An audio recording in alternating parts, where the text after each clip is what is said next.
मुंबईमध्ये शिवसेना आणि भाजप युतीची चर्चा ही अंतिम टप्प्यात आली आहे। मुंबईतील युतीच्या जागा वाटपावरती आज शिक्कामोर्तब होण्याची शक्यता आहे। रंगशारदा इथं झालेल्या बैठकीत 227 पैकी 207 जागांवरती दोन्ही पक्षांमध्ये एकमत झालंय। एकमत झालेल्या जागांपैकी 128 जागा भाजपला तर 79 जागा शिवसेनेच्या वाट्याला आल्यात। यासोबतच रिपब्लिकन पक्षाला भाजपच्या कोट्यातून काही जागा दिल्या जाणार आहेत। उर्वरित 20 जागांबाबत आज उपमुख्यमंत्री शिंदेंशी प्राथमिक चर्चा करण्यात आली आहे।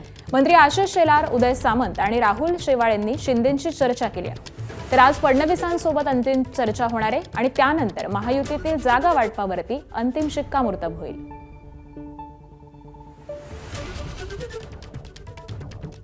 जागा वाटपाची ही चर्चा या ठिकाणी झालेली आहे आणि भारतीय जनता पार्टी 128 जागा आणि शिवसेना 79 जागा अशा एकंदरीत 207 जागांवरती आमचं एकमत हे झालेलं आहे। उर्वरित 20 जागांची चर्चा ही सुरू आहे।